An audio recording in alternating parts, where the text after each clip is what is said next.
Good morning, and welcome to our Red Hen Systems webinar series. Today we'll be doing an overview of MediaGeotagger. So, what is MediaGeotagger?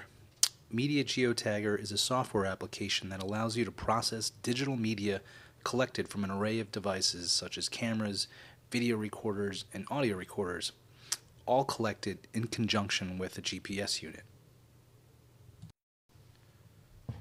MediaGeotagger uses the track log from the GPS device to associate geolocation with the media that you've collected.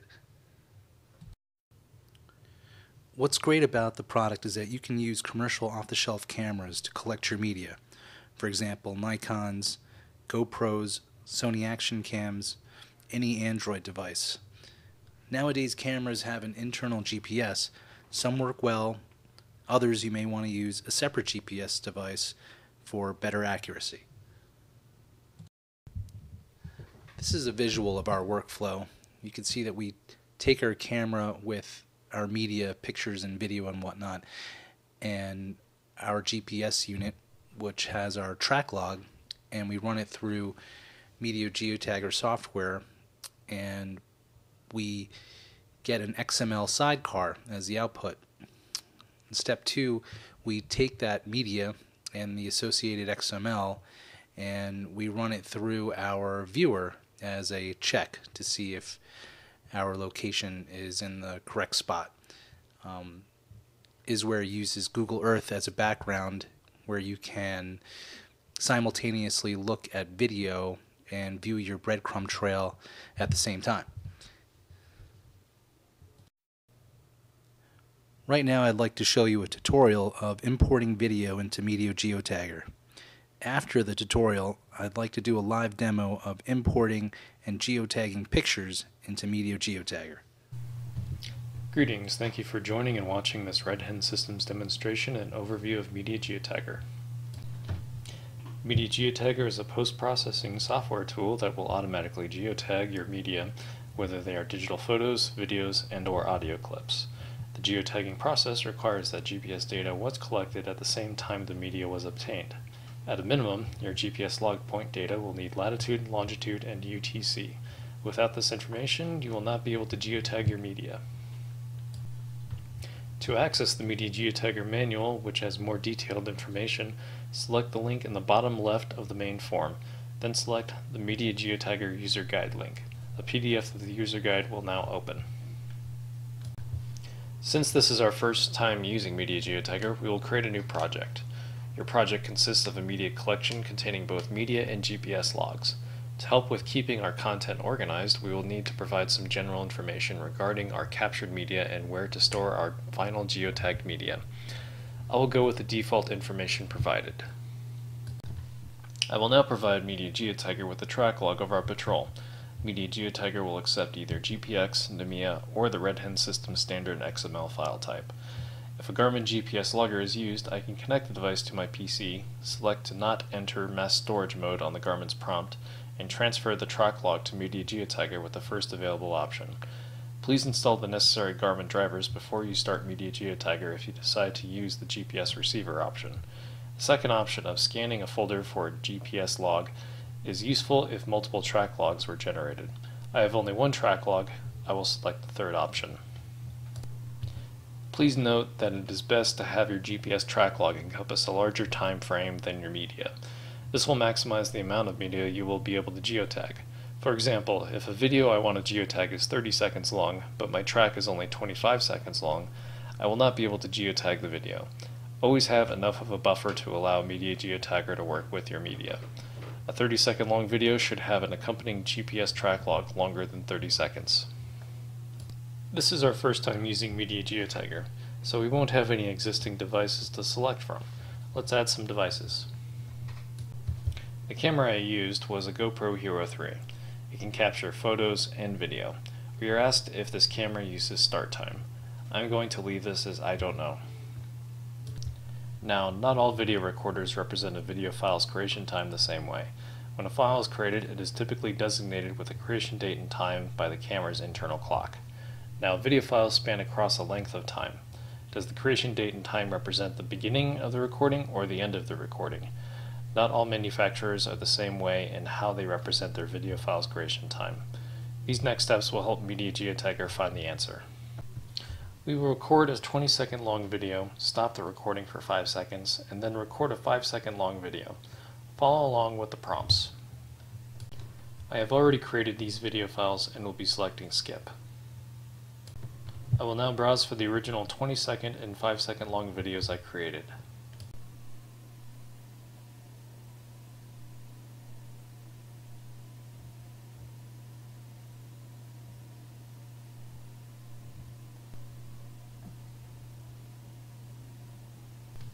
It was a success.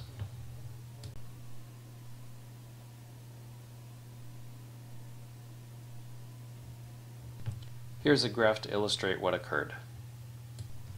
If my video camera represents the video file's creation time as the start of the recording, the difference in creation times for the two videos will be about 25 seconds. However, if my video camera represents the video file's creation time as the end of the recording, the difference in creation times for the two videos will be about 10 seconds. MediaGeotagger will prompt us on whether or not it has discovered how the camera represents the creation time. As you can see, it was successful. Our camera settings will be saved in MediaGeotagger and we can continue. Your saved devices will be stored under your local drive, program data, Red Hen Systems, devices.xml. If you are using a new PC with MediaGeotagger, you can copy this file to the same folder on your new PC. MediaGeotagger will now have your old devices loaded and ready to use. You will not need to set up your devices again. This next step requires MediaGeotagger to know the time offset between your media files and the GPS points in your track log. If our camera's clock was set approximately to UTC, we can select the second to last option, device's clock was set to UTC, meaning that the time offset is close to 0. Here's a graph to illustrate. If our camera's clock was not set to UTC, we will need to find the time offset, or the time difference between the camera's internal clock and UTC. Here's a graph to illustrate.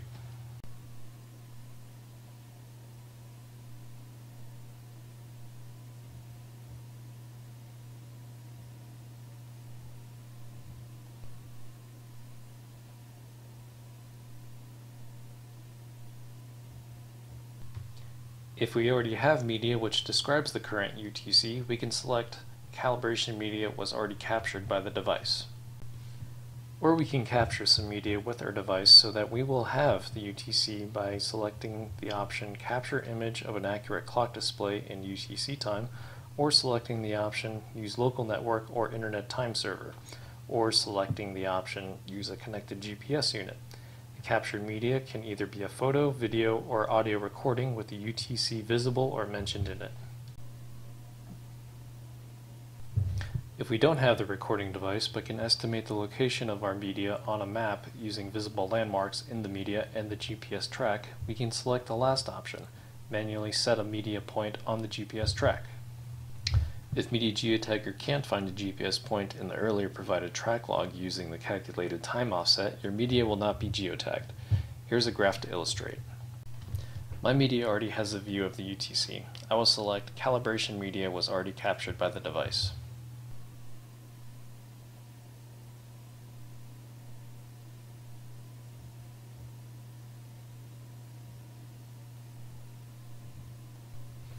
I will now browse to my original uncopied calibration media file which displays the UTC. This media file will typically be on the recorder or was cut and pasted to your local PC, not copied. The displayed time and date will need to be entered into the fields below. The time is 23 hours, 21 minutes, 2 seconds. The date is November 3rd, 2013. The next step involves telling MediaGeotagger the location of my media files that I want to geotag. Again, just like the calibration media, these media files will typically be on the camera recorder or were cut and pasted to your local PC, not copied.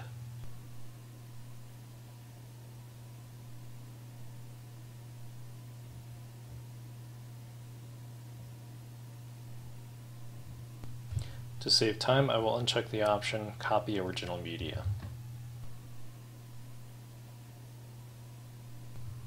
The last step before MediaGeotagger begins processing the media will require the user to specify an acceptable amount of error during the geotagging procedure. I will go with the default options. MediaGeotagger will begin geotagging our media. I am only geotagging one video file, which is also the calibration media.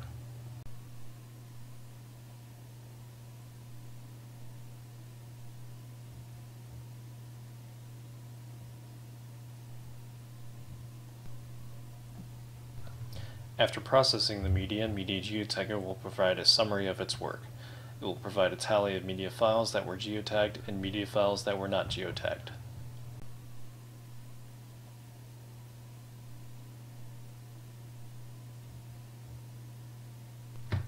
Let's view our geotagged media in Isware to check its validity.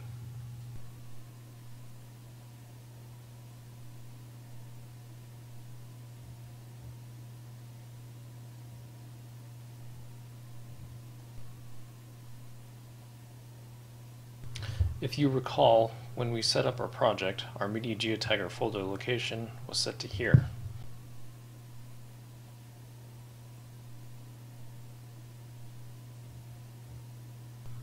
In Isware, I'll add the media from the MediaGeotagger folder location.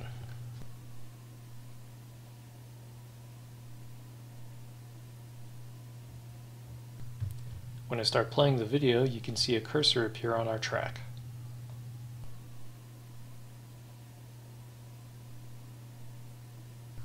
Skipping ahead in the track demonstrates that our media is synchronized with our cursor.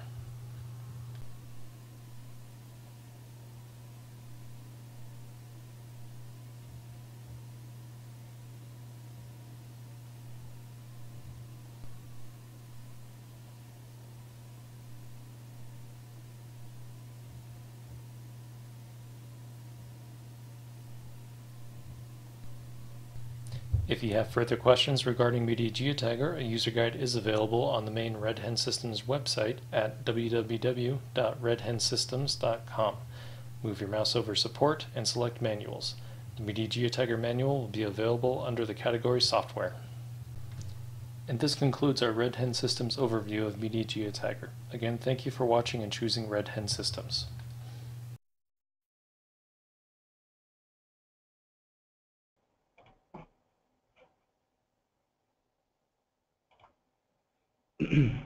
I think we may have lost a few of you during the beginning of the webinar. Just to go over this workflow. So the media that we've collected with our camera, we have an associate GPS log file. We would take both of those, run it through the software, and output an XML file. We would take that XML with the associate media, pictures and video and whatnot, and as a check we would run it through our viewer called Isware. We've used Google Earth as a background, and you can actually view your video simultaneously on top of a Google Earth background map. Since we just saw video being geotagged in the tutorial, I thought I'd show you the process of geotagging pictures.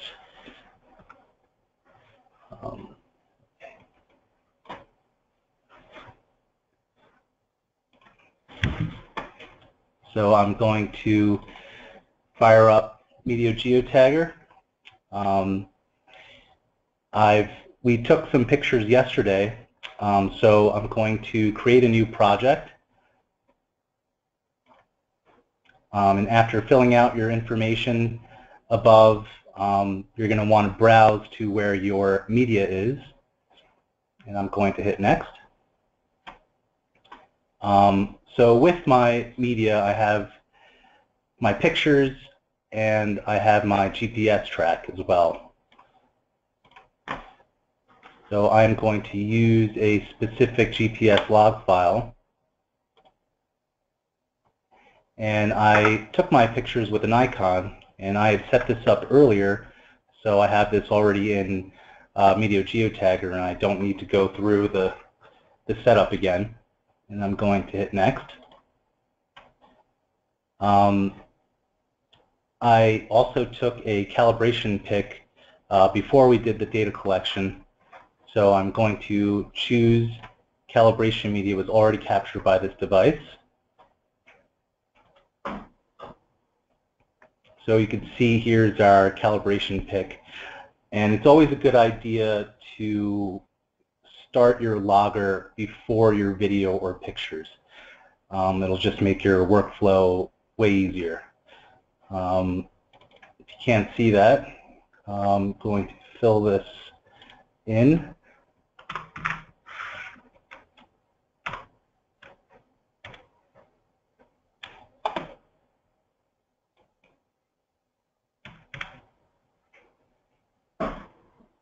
And everything else seems to look good, and I'm going to hit next. You don't have to copy the original media. Just to save time, I'm going to uncheck, and I'm going to hit next. I'm going to choose the closest point based on interpolation, and I'm going to hit next again. So when you see this decoding, you know that it's working. So we could see that 13 out of my 13 pictures were geotagged, and I'm going to hit finish, and then I'm going to check if these were placed in the proper spot. So now I'm going to open up Isware.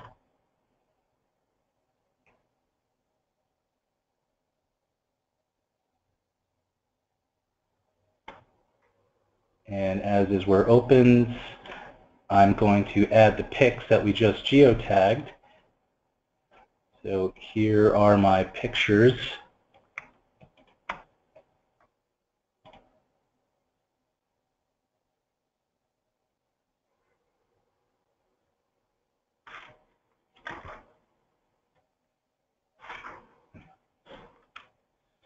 So it looks like everything showed up in the right spot. If I zoom in, you can actually see my pictures, and everything seems to be in the right spot. I zoom out a little, I can click on these icons, and you can see the metadata associated with each picture. So if you also had an IMU or some other sensors that you wanted to, like temperature, whatnot, you'd be able to see that in this metadata box as well.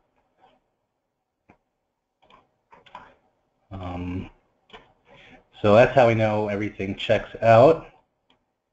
And I think we can open it up for questions. Well, if you have questions, please, I'm sure you can see a question box on your screen. Type it in that and we can answer those questions for you. I see a couple of them right now. So the first question is, what is the source of GPS info, and can we use a high precision GPS? I think if you go back to one of the slides, we talk about the GPS format that the MediaGeotagger accepts.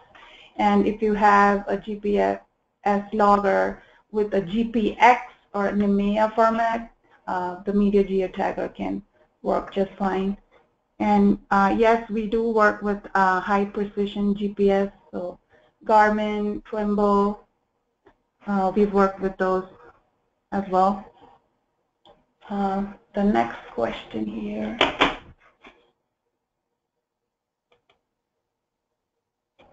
What is the price of the software, and is there an evaluation copy available? Yes, we do offer a free 7-day trial. So if you're interested in finding out how it works, it's available for download on our website. And for sale, it's priced at $295 for a 1-year subscription.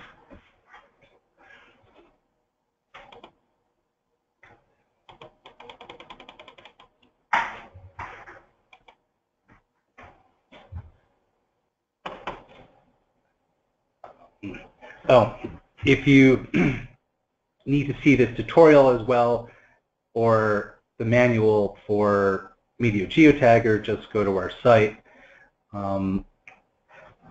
Still looking for some other questions. So some people don't understand the purpose of the setup device, where 20 seconds of the video is required along with 5 seconds of gap and 5 seconds of video. Basically, what that does is the 20-second record, 5-second pause, 5-second record is to determine whether the recorder represents the creation date and time as the beginning of the recording or the end of the recording. If the difference between the creation date and time is about 25 seconds, then the creation date and time represents the beginning of the recording, which I've seen with GoPros and Sony recorders. If the difference between the creation date and time is about 10 seconds, then this represents the end of the recording, which I've seen with Samsung recorders.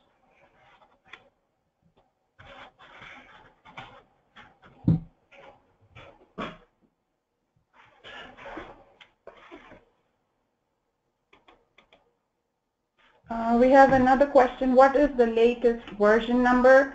The latest version we have up on the website is 2.0.6.8. So make sure you get an upgrade if you already have the subscription. It's a free upgrade.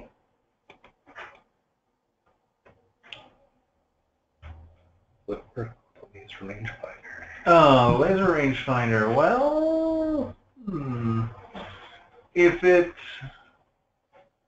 uses, yeah, is it using right libraries? Yes, the laser rangefinder, when it creates that sidecar, well, it depends on what media you bring it in with, I guess, would be the real answer. So let's say you took something from a VMS or a DMRT, which will catch that laser NMEA, two of our other products actually, then yes, it will catch that laser data and put it in there. But if you are generating a GPX track log or just a regular EXIF tagged photo or anything that doesn't record that laser data, then it won't find its way through to MediaGeotagger.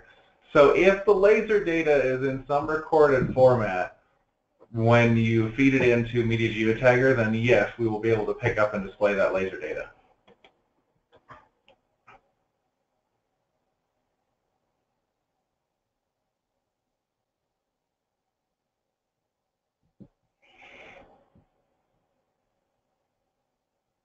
Any other questions?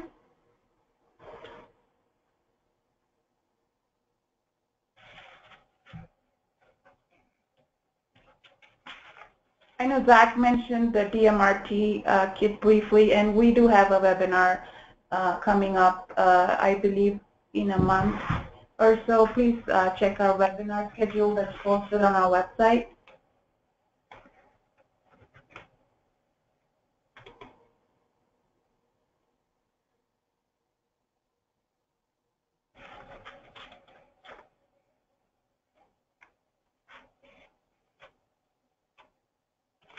Also, it's also very important that with MediaGeotagger, you use the original media and not copied versions. This is because the copied version will have a different creation time than the original media file. The result would be an inaccurate time offset, and the media won't be geotagged properly.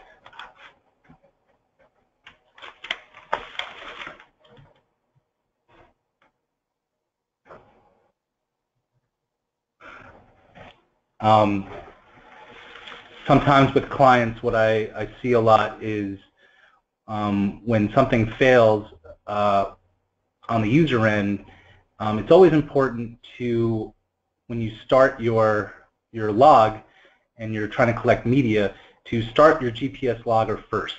You start that up right away, get your calibration pick, and then start your media with pictures or video or whatnot. And when you're coming to the close of your collection, keep your GPS logger on still and close your video, and then close your GPS logger. That will ensure a smooth workflow.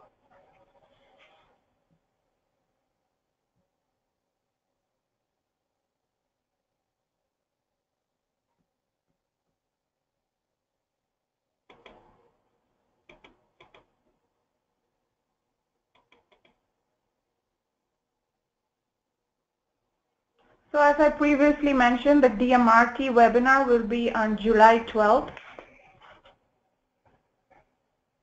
We saw there was some interest for that, so there'll be emails coming your way.